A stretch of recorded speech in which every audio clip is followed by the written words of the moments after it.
ಕರುನಾಡಿಗೆ ಭಕ್ತಿಪೂರ್ವಕ ನಮಸ್ಕಾರಗಳು. ನಾನು ನಿಮ್ಮ DGK ಸರ್, ಊರು ತೊಳನೂರು, ತಾಲೂಕು ಅಕ್ಕಲಕೋಟ್, ಜಿಲ್ಲೆ ಸೊಲ್ಲಾಪುರ, ಮಹಾರಾಷ್ಟ್ರ. HSTR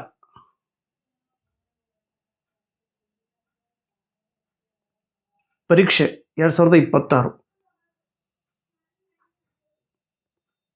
ಇಂಗ್ಲಿಷ್ ಈ ವಿಷಯಕ್ಕಾಗಿ ಪ್ರಯತ್ನ ಪಡುತ್ತಿರುವ ನಿಮಗೆಲ್ಲರಿಗೂ HSTR ಸಿಲೆಬಸ್ಸನ್ನು ನೋಡಿದಾಗ ನನಗೆ ತಿಳಿದಂತಹ ಮಾಹಿತಿಯನ್ನು ನಿಮಗೆ ನೀಡಲು ನಾನು ನಿಮ್ಮೆದುರಿಗೆ ನಿಂತಿದ್ದೇನೆ. HSTR ಸಿಲೆಬಸ್ಸನ್ನು ಕಂಪ್ಲೀಟ್ ಓದಿದ ನಂತರ ಅದರ ಒಳ ಅರ್ಥ ನಾನು ತಿಳಿದುಕೊಂಡು ನನ್ನ ಅಭಿಪ್ರಾಯವನ್ನು ನಿಮಗೆ ಹೇಳುತ್ತಿದ್ದೇನೆ. My dear brothers and sisters, after reading the HSTR syllabus, I understood the inner meaning of this syllabus. I decoded it and I am telling you how to get success in English. ಈ syllabus ನೋಡಿದ ತಕ್ಷಣ it is very easy, simple and upgraded syllabus. ಈ ಸಿಲೆಬಸ್ದಲ್ಲಿ ಎಲ್ಲವೂ ಒಳಗೊಂಡಿದೆ. ಹೀಗಾಗಿ ಈ ಪರೀಕ್ಷೆಯಲ್ಲಿ pass ಆಗಬೇಕಾದ್ರೆ ಜಸ್ಟ್ ಪ್ರತಿಯೊಂದು ಶಬ್ದದ ಅರ್ಥ ನಿಮಗೆ ಗೊತ್ತಾಗಬೇಕು. After reading the entire syllabus, I understood that there are 85 sub topics under this syllabus. Total 100 questions they are going to ask. 85 sub ಟಾಪಿಕ್ಗಳು ಇದರಲ್ಲಿವೆ. 100 ಕ್ವಶನ್ ಕೇಳುವನಿದ್ದಾನೆ. ಇದಕ್ಕಿಂತ ಮೊದಲನೇ ವಿಡಿಯೋದೊಳಗೆ ನಾನು ನಿಮಗೆ ಸ್ವಲ್ಪ ಮಾಹಿತಿಯನ್ನು ನೀಡಿದ್ದೆ. ಈ ವಿಡಿಯೋದಲ್ಲಿ ನಿಮಗೆ ರೈಟಿಂಗ್ ಸ್ಕಿಲ್ ಮತ್ತು ಲಿಟ್ರೇಚರ್ಗೆ ಸಂಬಂಧಪಟ್ಟಂಥ ಘಟಕ ಹೇಗಿದೆ, ಯಾವ ರೀತಿ ಪ್ರಶ್ನೆಗಳನ್ನು ಕೇಳುತ್ತಾರೆ ಅನ್ನೋದು ನೋಡೋಣ. ಇನ್ನೊಮ್ಮೆ ನಿಮಗೆ ಕೈ ಮುಗಿದು ಹೇಳುವುದೇನೆಂದರೆ, ಸಿಲೆಬಸ್ ನೋಡಿದ ತಕ್ಷಣ ಗಾಬರಿ ಪಡುವ ಅವಶ್ಯಕತೆ ಇಲ್ಲ. ನಿಮಗೆ you must understand the basic term of each point. What is the meaning of this term? Why this term is included in the syllabus? And what is the outcome of this syllabus? What is the outcome of this?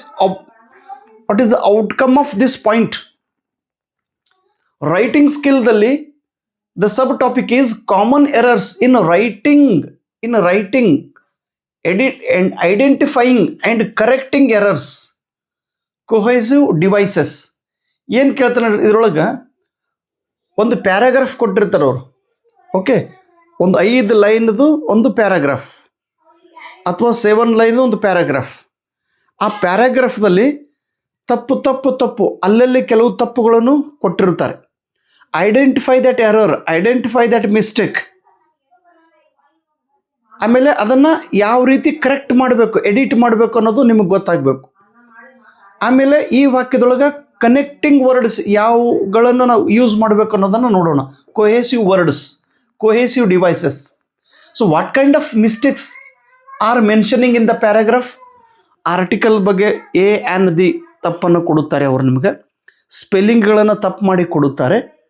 ವಾಕ್ಯ sentence structure ತಪ್ಪು ಮಾಡಿ ಹೇಳುತ್ತಾರೆ. Singular plural ಬಗ್ಗೆ ತಪ್ಪು ಮಾಡಿ ಹೇಳುತ್ತಾರೆ. Please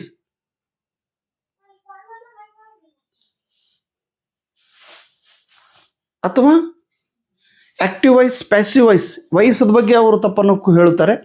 ಅಥವಾ pre ಪೊಸಿಷನ್ಸ್ಗಳನ್ನು ತಪ್ಪಾಗಿ ಕೊಡುತ್ತಾರೆ. ಇನ್, ಆನ್, ಆಟ್, ನಿಯರ್. ಹೀಗೆ ಯಾವ ತಪ್ಪುಗಳು ಅನ್ನೋದು ಇಲ್ಲಿ ಕಂಡು ಹಿಡಿಬೇಕು. Then second one is guided and free composition. Writing completing stories, ಒಂದು ಸ್ಟೋರಿ ಕೊಟ್ಟಿರ್ತಾರೆ. ಆ ಸ್ಟೋರಿ ಕೊಟ್ಟಾಗ ಆ ಸ್ಟೋರಿ ಒಳಗಡೆ ವಿಚ್ ವರ್ಡ್ ಈಸ್ ಸೂಟೇಬಲ್, ಯಾವ ವರ್ಡ್ ಯೂಸ್ ಮಾಡಬೇಕು, ಯಾವ ಸೆಂಟೆನ್ಸ್ ಯೂಸ್ ಮಾಡಿರ್ಬೇಕು, present tense, past tense, future tense. ಅದು ಪ್ರೆಸೆಂಟ್ ಟೆನ್ಸ್ ಒಳಗೆ ಮತ್ತೆ 4 ಯಾವ ಯೂಸ್ ಮಾಡಬೇಕು,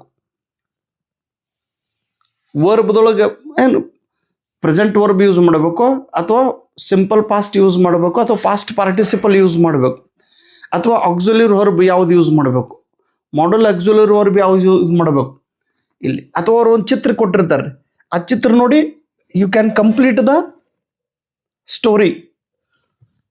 paragraph writing, descriptive writing, you have to describe what it is, ಅದು ಹೇಗಿದೆ ಹಾಗೆ ವರ್ಣನೆ ಮಾಡೋದು. ನರೇಟಿವ್, ಕಥೆಯನ್ನು ಹೇಳೋದು. ಆರ್ಗ್ಯುಮೆಂಟೇಟಿವ್, ಫಾರ್ ಆ್ಯಂಡ್ ಅಗೇನ್ಸ್ಟ್ ಬಗ್ಗೆ ವ್ಯಕ್ತಪಡಿಸೋದು. ಪರ್ಸ್ಯೂವೇಸಿವ್, ಪ್ಯಾರಾಗ್ರಾಫ್ ಏನು ಕೊಟ್ಟಿರ್ತಾರೆ ರೀ, ರೀಡರ್ಸ್ ಮೈಂಡನ್ನು ಚೇಂಜ್ ಮಾಡೋದು, ರೀಡರ್ಸ್ ಒಪಿನಿಯನ್ ಚೇಂಜ್ ಮಾಡುವ paragraph. Writing personal and official letter. What is the exact difference between personal letter writing and official letter writing? Personal, intimate and close words are used. Feelings are expressed. Common words are used. Official words adolaga formal words, grammars are used. Precise words are used. Subject is mentioned. ಇದ್ರ ಬಗ್ಗೆ ಒಂದು ಕೊಟ್ಟು ಕೆಳಗೆ question ಕೊಟ್ಟಿರ್ತಾನೆ. Writing ನೋಟಿಸನ್ನು ಹೇಗೆ ಬರೀಬೇಕು, notice ಬರೆಯುವಾಗ ಯಾವ ರೀತಿ ಬರೀಬೇಕ್ರಿ? ಏನಮ್ಮ? ನೋಟಿಸ್ ಮಾಡುವಾಗ ಖೂನದ ನಿನಗೆ? ಎಸ್.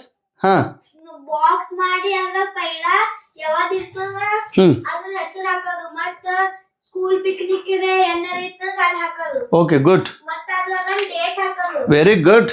ಮತ್ತ ಟೈಮಿಂಗ್ ಬರೋದು. ವಾ ವಾ ವಾ ವಾ. ಫುಡ್. ಹಾ, ಮತ್ತ ಅದಕ್ಕೆ ಏನ್ ರಿಲೇಟೆಡ್ ಇರ್ತದ ಅದು ಬರೋದು. Very good, good, good. ನಮ್ಮ ಸ್ಕೂಲ್ ಪಿಕ್ನಿಕ್ ಅದ. Yes S yes. ನೋಟಿಸ್ ಬರೆಯುವ ಸ್ಟೈಲ್. ನೋಟಿಸ್ ಬರೆಯುವಾಗ ಏನು ಮಾಡಬೇಕು? The school organized for the students of class 5th and 6th. ಹಾ, The details are as follow. S. Notice ಬರಕರ್ರಿ, ನೋಟಿಸ್ ಅಂತೇಳಿ capital ಲೆಟರ್ದಾಗ ಬರೆಯೋದು. ನೋಟಿಸ್ ಯಾರ ಕಡೆಯಿಂದ ಬರೆಯೋರದಾರ ಅವ್ರ ಹೆಸರು ಬರೆಯೋದು, ಅಥವಾ ಸ್ಕೂಲ್ ಅಥವಾ ಆರ್ಗನೈಜೇಷನ್. ನೋಟಿಸ್ ಯಾರ ಸಲುವಾಗಿ ಬರೀತಿರ್ತಾರೆ ರೀ? ಸ್ಪೆಷಲ್ ಆಡಿಯನ್ಸ್ ಸಲುವಾಗಿ. ಓಕೆ, ಸ್ಕೂಲ್ ಸ್ಟೂಡೆಂಟ್ಸ್ ಸಲುವಾಗಿ.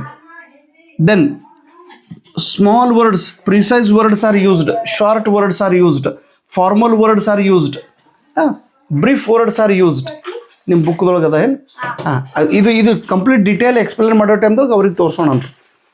ಇದು ಶಾಂತ ಲಕ್ಷ್ಮಿದು ಅದ ನೋಡ್ರಿ notice. School picnic. School picnic ಹೆಂಗೆ ಬರೀತಾರೆ ನೋಡ್ರಿ? ಡೇಟ್, ನೋಟಿಸ್ದೊಳಗೆ ಡೇಟ್ ಬರೀಬೇಕು, date. Then a school picnic. The school organized a picnic for students of class 5th and 6th. Details are as follow. Picnic spot, date, food, note, carry identity card. Notice ದೊಳಗೆ ಏನಿರ್ತದೆ ನೋಡ್ರಿ? Date is wrong ಆಯ್ತು ಅದನ್ನ ಪೂರಾ ಮಾಡ್ಕೋ. S S S. ನೋಟಿಸ್ದೊಳಗೆ notice ಕೊಡೋರು ಯಾರು, ದೆನ್ ಡೇಟ್, ಆಮೇಲೆ ಇದ್ರೊಳಗೆ short and to the points are written. Official words are used. Okay, thank you ಅಮ್ಮ. ಇದು ಡೀಟೇಲ್ ಆಗಿ ನಿಮಗೆ ಒಂದೊಂದು ನೋಟಿಸ್ ಬರೆಯೋ ಪದ್ಧತಿ ಹೇಗದ ಅನ್ನೋದು ನಾನು ಎಕ್ಸ್ಪ್ಲೇನ್ ಮಾಡಿ ಹೇಳ್ತೀನಿ ಅಂತಾರೆ. ನೀವು ನೋಟಿಸ್ ರೈಟಿಂಗ್ದು ಸಿಸ್ಟಮ್ ಹೇಗೆ, ಯಾವ ಭಾಷೆ ಯೂಸ್ ಮಾಡ್ತಾರೆ, ಹೇಗೆ ಯೂಸ್ ಮಾಡ್ತಾರೆ. ಓಕೆ, ಇರಲಿ, ಹಾಗೆಲ್ಲ ತೋರಿಸೋತಿಲ್ಲ. Okay, good good. ಇದು ಎಕ್ಸ್ಪ್ಲೇನ್ ಮಾಡೋ ಟೈಮ್ದಲ್ಲಿ ತೋರಿಸೋಣ ಅಂತ. ಓಕೆ, ಥ್ಯಾಂಕ್ ಯು ಅಮ್ಮ. ದೆನ್ ಮೆಸೇಜ್ ಹೇಗೆ ಬರೆಯುತ್ತಾರೆ? ಹೌ ಟು ರೈಟ್ ಮೆಸೇಜ್ ಬರೆಯೋರು ಯಾರು? ಇದು ನೋಟಿಸ್ ಬರೆಯುವಾಗ ಪರ್ಟಿಕ್ಯುಲರ್ ಗ್ರೂಪ್ಗಾಗಿ ನೋಟಿಸ್ ಬರೆಯುತ್ತಾರೆ, ಆಫೀಸಿಯಲ್ ವರ್ಡ್ಸ್ ಯೂಸ್ ಮಾಡುತ್ತಾರೆ. ಮೆಸೇಜ್ ಬರೆಯುವಾಗ ಒಬ್ಬ ವ್ಯಕ್ತಿಯು ಇನ್ನೊಬ್ಬ ವ್ಯಕ್ತಿಗೆ ಮೆಸೇಜನ್ನು ಕೊಡುತ್ತಾನೆ. One person gives to another person when he is not available. When he is not available at the time message is given. Short, precise and official words are used. Message ಮತ್ತು ಒಂದೊಂದು ಸಲ ಮೆಸೇಜ್ ಮಾಡೋ ಟೈಮ್ದೊಳಗೂ ಏನು ಕರೀತಾರೆ ರೀ? Message ಬರೆಯೋ ಸ್ಟೈಲನ್ನು ನೋಡೋಣ. Slogan, complete short ಆಗಿ ಬರೆಯುತ್ತಾರೆ. ಶ್ಲೋಗನ್ ಬರೆಯೋ ಪದ್ಧತಿ. ಡೂ ಆರ್ ಡೈ, ನೋಡ್ರಿ ಸ್ಲೋಗನ್, ಘೋಷವಾಕ್ಯ, catchy words, short words, precise words, powerful thoughts, powerful message is expressed. Placard ಅಂದ್ರೆ ಏನಾಗ್ತದೆ ನೋಡ್ರಿ. ಈಗ ಮೊನ್ನೆ ದಿಲ್ಲಿ ಒಳಗೆ ಜಂತರ್ ಮಂತರದೊಳಗೆ ಹೋರಾಟ ನಡೆಸಿದ್ರು ವಿದ್ಯಾರ್ಥಿಗಳು. ಅವ್ರು ಕೆಲವೊಬ್ರು ಕೈ ಒಳಗೆ ಹಿಂಗೆ ಸಣ್ಣದೊಂದು ಇದು ಹಿಡಿದಿದ್ರು ನೋಡ್ರಿ, ಏನು ಸಣ್ಣದು, ನ್ಯಾಯ ಬೇಕು, ಎಂಟಿಯ ಹಟಾವ್, ಹಿಂಗೆಲ್ಲ ಹಿಂಗೆ ಇದು ಬರ್ತಿರ್ತಾರಲ್ಲ. ಹೋರಾಟ ಮಾಡುವಾಗ ಕೈಯಾಗಿ ಒಂದು ಇದು ಹಿಡಿದಿರ್ತಾರಲ್ರಿ, ಹಿಂಗೊಂದು ಬಡಿಗೆ ಇರ್ತೈತಿ, ಬಡಿಗೆ ಮೇಲೆ ಹಿಂಗೆ ಬರ್ದಿರ್ತಾರೆ. ಹಿಂಗೆಲ್ಲ ಹುಡುಗರು ಕೈ ಒಳಗೆ ಹಿಂಗೆ ಹಿಡ್ಕೊಂಡು ಹೋಗ್ತಿರ್ತಾರಲ್ಲ. ಪ್ಲ್ಯಾಕಾರ್ಡ್ ಬರೆಯುವ ಒಂದು ಪದ್ಧತಿ. ಪ್ಲ್ಯಾಕಾರ್ಡ್ದೊಳಗೆ ಶಾರ್ಟ್ ಆಗಿ ಕ್ಯಾಚಿಯಾಗಿ ಬರೆಯುತ್ತಾರೆ, ಮೀನಿಂಗ್ಫುಲ್ ಅರ್ಥ ಕೊಡುವಂಥ ಪ್ರೊಹರ್ಬ್ಸ್ ರೀತಿಯಲ್ಲಿ ಬರೆಯುತ್ತಾರೆ. ಅದರ ಬಗ್ಗೆ ನೋಡೋಣ. ಅಡ್ವರ್ಟೈಸ್ಮೆಂಟ್ ಎಂದರೇನು? ಅಡ್ವರ್ಟೈಸ್ಮೆಂಟ್ ಬರೆಯುವ ಪದ್ಧತಿ ಯಾವುದು? Advertisement is a paid news, paid information. It is impersonal information. T V, mobile, news ಪೇಪರ್ದೊಳಗೆ ಅಡ್ವರ್ಟೈಸ್ಮೆಂಟ್ ಕೊಡುತ್ತಾರೆ. ಇಮೇಲ್, ಎಲೆಕ್ಟ್ರಾನಿಕ್ ಇಮೇಲ್ ಕಳಿಸುವ ಪದ್ಧತಿಗಳದ. ಇಮೇಲ್ದೊಳಗೂ ಸಬ್ಜೆಕ್ಟ್ ಮೆನ್ಷನ್ ಮಾಡಿರ್ತಾರೆ, ಡೇಟ್ ಮೆನ್ಷನ್ ಇರ್ತೈತಿ, ಟೈಮಿಂಗ್ ಇರ್ತೈತಿ. We will discuss about it. Making a diary entry, how to write a diary. ಪ್ರತಿಯೊಬ್ಬರತ್ತೊಂದು diary ಇರುತ್ತೆ ನೋಡ್ರಿ. ಡೈರಿದೊಳಗೆ ಫಸ್ಟ್ ಏನು ಬರೀಬೇಕು? ಡೈರಿ ಒಳಗೆ ಬರೆಯುವಾಗ ನೋಡ್ರಿ, ಫಸ್ಟ್ ಡೇಟ್ ಬರಿಬೇಕು. ಡೇಟ್ ಆದ ನಂತರ ಡೇ ಬರೀಬೇಕು. Then timing, what time we are writing the information. Diary ರೈಟಿಂಗ್ದೊಳಗೆ ಮುಂಜಾನೆಯಿಂದ ಸಂಜೆವರೆಗೆ, ಈಗ ಮ್ಯಾಕ್ಸಿಮಮ್ ನೈಟ್ ಟೈಮ್ದೊಳಗೆ ಡೈರಿ ಬರೀತಿರ್ತಾರೆ. ಬೆಳಗ್ಗೆಯಿಂದ ಸಂಜೆ ತನಕ, ರಾತ್ರಿ ತನಕ, what was happened in my life, whom I met, what I observed, what I understood. ನಾನು ಯಾರಿಗೆ ಭೇಟಿ ನೀಡಿದ್ದೇನೆ, ಯಾರು ನನಗೆ ಭೇಟಿ ನೀಡಿದ್ದಾರೆ, ನಾವು ಏನು ಡಿಸ್ಕಷನ್ ಮಾಡಿದ್ದೇವೆ, ಅಥವಾ ನಾನು ಏನು ನಿರೀಕ್ಷಣೆ ಮಾಡಿದ್ದೇನೆ, ಅಥವಾ ಯಾವ ಘಟನೆ ನಡೆಯಿತು, ಅದರ ಬಗ್ಗೆ ಮಾಹಿತಿಯನ್ನು ಬರೆಯುವಾಗ first person I, you have to begin the letter with I. Diary writing ಬರೆಯುವಾಗ ಸ್ಟಾರ್ಟಿಂಗ್ಗೆ ಸಲ್ಯೂಟೇಷನ್ ಕೂಡ ಬರೆಯುವಾಗುತ್ತದೆ. My dear diary, dear diary ಅಂತೇಳಿ ಬರಿಬೇಕಾಗ್ತದೆ. ಡೈರಿ ಬರೆಯುವಾಗ ಫಸ್ಟ್ ಡೇಟ್, ಆಮೇಲೆ ಡೇ, ಆಮೇಲೆ timing, then diary information introduction. ಇಲ್ಲ, ಡೈರಿ ರೈಟಿಂಗ್ ಇಂಟ್ರೊಡಕ್ಷನ್ ಏನಿರಲ್ರಿ, ಹಿಂಗೆ ಕಂಪ್ಲೀಟ್ ಬರೆಯುವಾಗ ಸಿಂಪಲ್ ಪಾಸ್ಟ್ ಟೆನ್ಸ್ ಯೂಸ್ ಮಾಡಬೇಕಾಗುತ್ತದೆ. Please remember, first person I use ಮಾಡಬೇಕಾಗುತ್ತದೆ. Then you can use simple past tense. ಪ್ರಶ್ನೆ ಹಿಂಗೆ ಕೇಳ್ತಿರ್ತಾರೆ, while writing diary writing, which type of tense are you going to use? Simple present, simple past, simple future, simple past tense. ಮತ್ತು while writing diary writing tone ಹೇಗಿರಬೇಕು,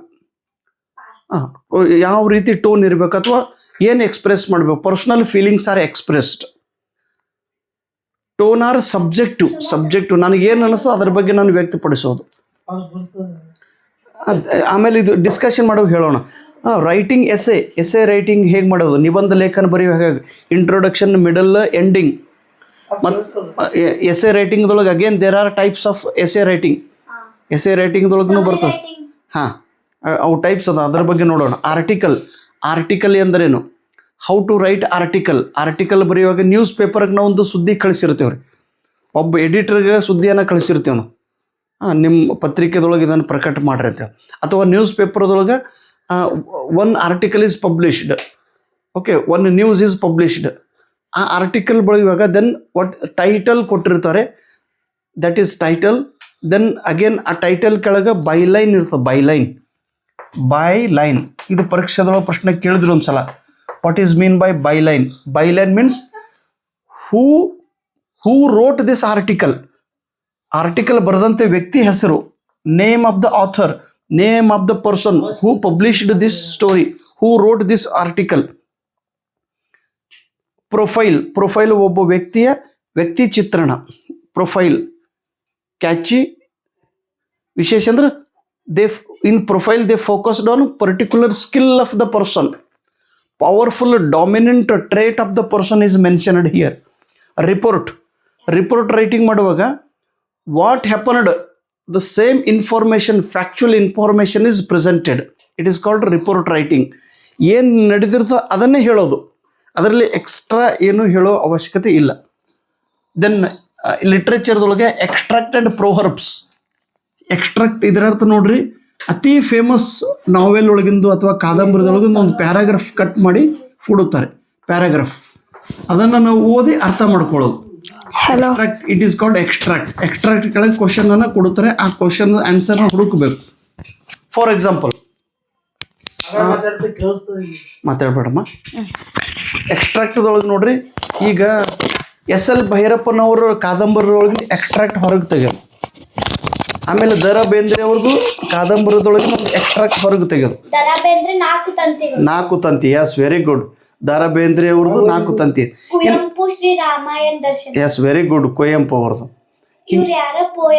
ಇವರ ಜ್ಞಾನಪೀಠ ಪುರಸ್ಕಾರ ಅದಾರ. ಇವರ writing style ಹೇಗಿದೆ? What is the tone of this writer? What is the style of this writer? How they presented the information in that book. ಈ extract ನೋಡಿದ ತಕ್ಷಣ ಗೊತ್ತಾಗುತ್ತದೆ. ಕ್ಲಾಸಿಕಲ್ ಬುಕ್ದೊಳಗಿಂದ ಎಕ್ಸ್ಟ್ರಾಕ್ಟ್ ಹೊರಗೆ ತೆಗೆಯುತ್ತಾರೆ. ದೆನ್ ಪ್ರೋಹರ್ಬ್ಸ್ ಕೊಟ್ಟು ಆ ಪ್ರೋಹರ್ಬ್ಸ್ಗೆ ಸಂಬಂಧಪಟ್ಟಂಥ ಕ್ವಶನ್ಗಳನ್ನು ಕೇಳುತ್ತಾರೆ. Then study of literary forms. There are different types or form of literary forms. For example, ಪೋಯಟ್ರಿದೊಳಗೆ ಪ್ರಕಾರ ಅದಾವ್ರೆ. ಸಾನೆಟ್ ಎಂದರೆ ಏನು? What is mean by sonnet? What is the definition of sonnet? What are the types of sonnet? What are the characteristics of sonnet? What world famous sonnets? Example of sonnets. ಇದ್ರ ಬಗ್ಗೆ ಸ್ವಲ್ಪ ಒಂದೊಂದು ಪ್ರಶ್ನೆ. Sonnet ಅಂದ್ರೆ ಏನು ನೋಡ್ರಿ, 14 ಲೈನ್ಗಳ ಪದ್ಯಕ್ಕೆ sonnet ಎಂದು ಕರೆಯುತ್ತಾರೆ. ಸಾನೆಟ್ದೊಳಗೆ ಮತ್ತು ಶೇಕ್ಸ್ಪಿಯರನ್ ಸಾನೆಟ್, ಪೆಟ್ರಾರ್ಕನ್ ಸಾನೆಟ್. ಸಾನೆಟನ್ನು ಇಂಗ್ಲೆಂಡ್ ಫಸ್ಟ್ ಟೈಮ್ ಇಂಟ್ರೊಡ್ಯೂಸ್ ಮಾಡಿದಂಥ ವ್ಯಕ್ತಿಗಳು ವ್ಯಾಟ್ ಅಂಡ್ ಸರಿ ಅಂತ ಹೇಳಿದ್ರು. ಅವ್ರ ಬಗ್ಗೆ ಪ್ರಶ್ನೆ ಕೇಳುತ್ತಾರೆ. ಸಾನೆಟ್ದೊಳಗೆ ಮತ್ತು ಪ್ರಕಾರ ಅದಾವ. ಫೇಮಸ್ ಸಾನೆಟ್ಸ್ ಯಾವುವು, ಅಥವಾ ಸಾನೆಟ್ ಎದ್ರ ಸಲುವಾಗಿ ಬರೆಯುತ್ತಾರೆ ಅದ್ರ ಬಗ್ಗೆ ನೋಡೋಣ. ಓಡ್ ಅಂದ್ರೆ ಏನು? ಓಡದ ವೈಶಿಷ್ಟ್ಯ ಏನು? ಓಡ್ ಯಾವಾಗ ಬರೆಯುತ್ತಾರೆ? ಭಾವಗೀತೆಗಳು. ಒಬ್ಬ ವ್ಯಕ್ತಿಯ ಬಗ್ಗೆ ವರ್ಣನೆ ಮಾಡುವಾಗ, ಒಬ್ಬ ವ್ಯಕ್ತಿಯ ಮಾಹಿತಿಯನ್ನು ಹೇಳುವಾಗ, ಒಬ್ಬ ವ್ಯಕ್ತಿಯ ಕ್ವಾಲಿಟಿಯನ್ನು ಮೆನ್ಷನ್ ಮಾಡುವಾಗ ದೇ ರೋಟ್ ಅ ಓಡ್ ಟು ದ ವೆಸ್ಟ್ ವಿಂಡ್. ಎಲಿಜಿ, ದುಃಖ ಗೀತೆ. ಒಬ್ಬ ವ್ಯಕ್ತಿ ತೀರಿಕೊಂಡ ನಂತರ ಆ ವ್ಯಕ್ತಿಯ ಬಗ್ಗೆ ಪದ್ಯ ಬರೆಯುವ ಪದ್ಧತಿಗೆ ಎಲಿಜಿ ರಿಟರ್ನ್ ಚರ್ಚ್ ಯಾರ್ಡ್. ಅದರ ಪ್ರಕಾರ ಬ್ಯಾಲೆಡ್, ನಾವು ಜಾನಪದ ಗೀತೆ. ಬ್ಯಾಲೆಡ್ದ ಟೈಪ್ಸ್ಗಳು. ಲಿರಿಕ್ ಎಂದರೇನು? ಡ್ರಾಮ್ಯಾಟಿಕ್ ಮೊನೋಲಾಗ್ ಎಂದರೇನು? ಅಲಿಗರಿ ಎಂದರೇನು? ಅಬ್ಸರ್ಡ್ ಎಂದರೇನು? ಬ್ಲ್ಯಾಂಕ್ ವರ್ಸ್ ಎಂದರೇನು? Meaning of blank verse, characteristic of blank verse, examples of blank verse. Blank verse means there is no rhyming word in the poem. Absurd, completely ununderstand. It is no meaningless. Absurd means meaningless, useless. Allegory means two meaning. One is inner hidden meaning, one is upper meaning. Okay, upper meaning and deeper meaning is discussed here. Dramatic monologue. ಪ್ರೋಸ್ದೊಳಗೆ drama ಬರ್ತೈತಿ. Structure ಹೇಗಿರ್ತದೆ? 1 act play, 2 act play, 3 act play. ಕ್ಯಾರೆಕ್ಟರ್ದೊಳಗೆ ಪಾತ್ರಧಾರಿಗಳು. Main hero, ಡಾಕು, hero, protagonist, antagonist. Dialogue ಪ್ರಶ್ನೆ ಕೇಳ್ತಾರೆ. Soliloquy, ಒಬ್ಬ ವ್ಯಕ್ತಿನೇ ತನ್ನ ಜೊತೆಗೇ ಮಾತಾಡೋದು. Inner thoughts are expressed, only audience are understanding what is going on inside the mind of character. Soliloquy. Tragedy, ದುಃಖದ ನಾಟಕಗಳು, ದುರಂತ ಅಂತೇಳಿ ಕರಿತೀವಿ. ಟ್ರಾಜಿಡಿ, ಶೇಕ್ಸ್ಪಿಯರ್ ಬರೆದಿದ್ದ ಟ್ರಾಜಿಡಿ. 4 ಟ್ರಾಜಿಡಿಗಳು ಯಾವುದವ್ರಿ? 4. ಹಾಕ್ಮದ, Hamlet, Othello, King Lear, Macbeth. Hamlet, ಅಮ್ಮ ಗಪ್ಕೊಂಡ್ರು.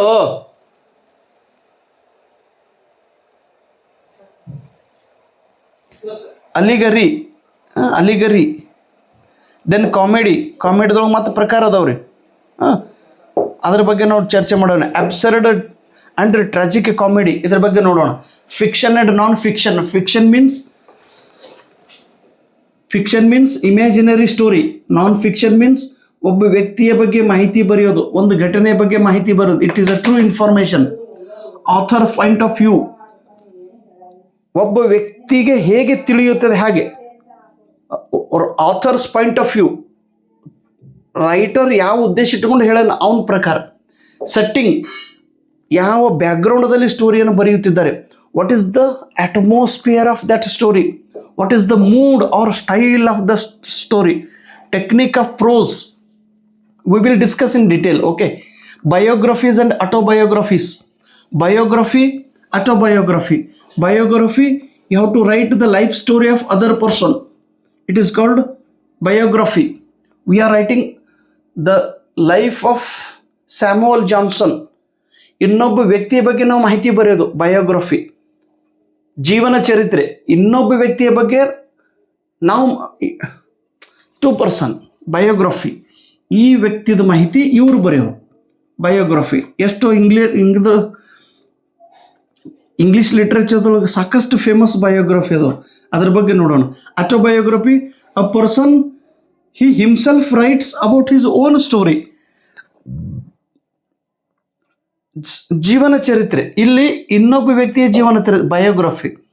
ಇಲ್ಲಿ ಆತ್ಮಚರಿತ್ರೆ, ಸ್ವತಃ ಜೀವನ ಬಗ್ಗೆನೆ. ಮಹಾತ್ಮ ಗಾಂಧೀಜಿಯವರು ಬರೆದಿದ್ದದು ನೋಡ್ರಿ, my experiment with truth. Then authors and poets, famous authors and famous poets and their work. For example William Shakespeare, Romeo Juliet.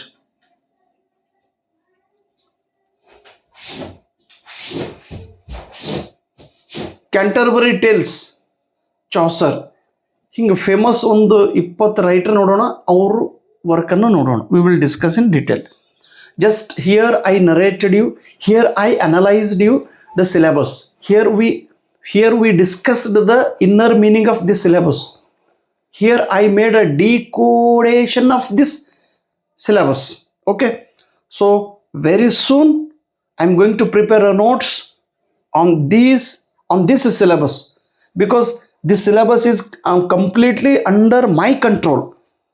Net ಓದುವಾಗ ಮತ್ತು ಕೆಸೆಟ್ ಎಕ್ಸಾಮ್ ಬರೆಯುವಾಗ ಒಂದು 12 ವರ್ಷ ನಾನೇನು ಮಟೀರಿಯಲ್ ಕಲೆಕ್ಟ್ ಮಾಡಿ ನೋಡ್ರಿ, all the material is with me. ನನ್ನ ಜೊತೆಗೆ ಐತೆ, ಎಲ್ಲ ಮಟೀರಿಯಲ್ ಅದಾವು. Every material is in my notebook. ಅದನ್ನು ಈಗ ನಾನು ಸೆಪ್ರೇಟ್ ಮಾಡಿ ನಿಮ್ಗೆ ಕೊಡೋ ವ್ಯವಸ್ಥೆ ನಾನು ಮಾಡುತ್ತೇನೆ. Okay, thank you so much. ನಮಸ್ಕಾರ.